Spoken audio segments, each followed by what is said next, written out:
Hi, my name is Jonathan Hicks, and this evening I'm joined by Mark. Amy. Jack.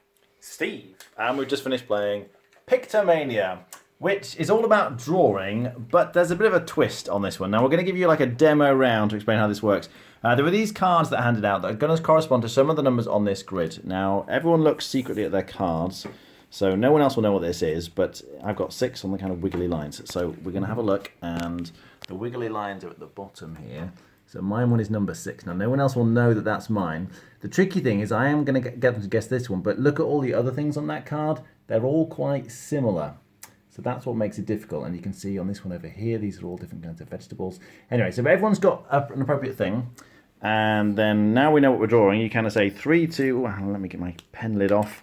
3, 2, 1, go. And then we all try and draw. Now, because I'm going to be no good at drawing an actual mummy, we're going to go with this, and hopefully you can see what it is.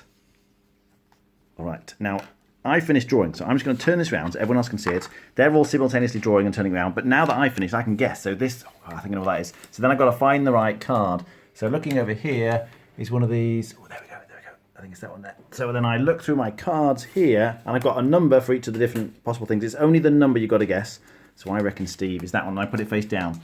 Because I'm the first one to put it here, I stand to gain quite a few points. You can see someone's already guessed Mark's here, though. What kind of thing do you think that is? It's probably one of those. I'm gonna. Let's go. Oh no, but I can't use that one. I think it's the top one, but it can't be because I've already used my 1. So how about 4? We'll go with 4. So I go through here and I find my 4. But you see, people have already guessed this one, so I'm a bit late to the table here. Anyway, and we carry on going, and then at some point you're going to stop and you're going to take this thing out of the middle. That's also going to get you points. And then when someone takes the last one, oh, they're all gone, that's it. So somebody is going to kind of, although they maybe still were guessing, ran out of time, not because there's a time limit, because the last one in the middle has been taken. Once you think you've made enough guesses, you take it. You don't have to guess, but you're going to get points if you do. So then we go round and reveal what it was. So I drew this, and I revealed it was, in fact, number 6 wiggly lines, which is mummy, and not a monster mummy, but we'll see. So in the order people put them down, this is correct because it was number 6. So they get my highest value token, which is the 3 token. So green, that was Steve, gets that one. And the second person, red, also got it right. So they're going to get the 2 stars.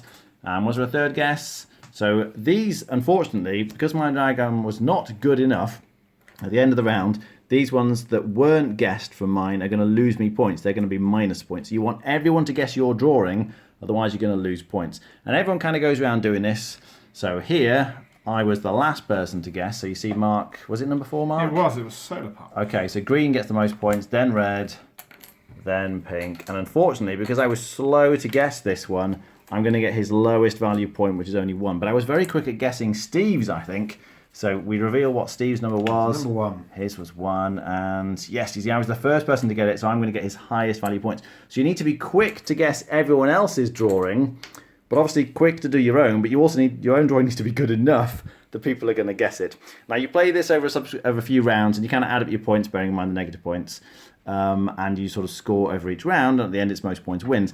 But each round it gets harder. These ones are like, are they level 2, is that right? But it does go all the way up to level 4, and I've got some examples of level 4 cards here for you.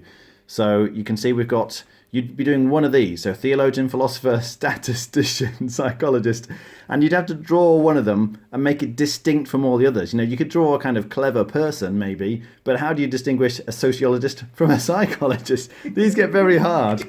You can see here we've got friend, boyfriend, husband, acquaintance, rival, ex-husband. Anyway, like a lot of these are very similar, so it becomes very, very difficult on the harder levels, but it sort of adds to the entertainment factor. What do we think?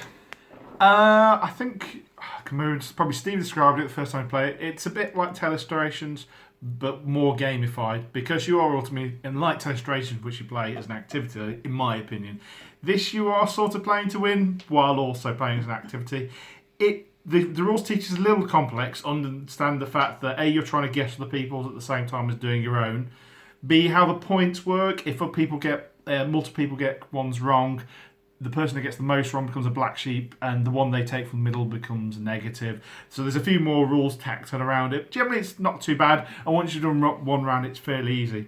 Past that, it's good, it's funny, it's best when people do badly at it, as with all these games, because it makes you laugh. And I think that's the most important thing, is that every time I play this, somebody ends up laughing because somebody's either drawing something terribly, or somebody just it's the most obvious thing in the world, and nobody else, and one person said that I just can't get it. And that's the best thing, is that while the scoring matters to me, it doesn't matter too much. Mainly because I'm rubbish at it, but it's funny because it's just seeing people squirm with the really difficultly, the level 3 and 4 cards just make it hilarious when you just go, just don't give me that card, don't give me that, and it comes up, and you're like, and your head just goes, I have no idea to do it, and you get some really inventive ways of doing them. Steve had one in this round called Febreze, also had breeze, and obviously various types of wind. How do you define between a gust and a breeze when drawing it? And he was like, so he drew iron and then the Febreze like shooty spray thing and not iron, which was really intelligent. Only one player got it, but when we saw it, it was like, that's a really inventive way of trying to draw something that's a very hard topic. Amy?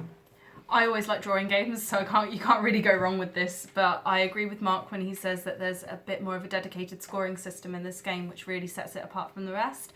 Things like Illustration, Scroll, even like, I don't know, all sorts. Like, there's so many games where the scoring it doesn't matter. It's completely nonchalant. It doesn't make any difference to the game. You could just play for as long as you fancy. Whereas this has a dedicated scoring system. It matters. It's really fun. And yeah, it's one of those games where I feel like, because it does get really daft and the things are so similar, like Mark said, you get those really creative ways of people getting around it, and you end up just laughing on the table, and that's never a bad thing. Jack? I think, it's good to point out that with a lot of these drawing games, like Scrolls, Illustrations, etc., the scoring not mattering is like people just play till they're bored of playing. But with this, it's actually good that you can play without caring about your score because you just want to play the game. But the scoring system works. It's not just arbitrary points, or you got it right, you get a point. I think it's most similar to Drawful on like Jackbox, because that one you get points if people guess yours as well as getting points for guessing others.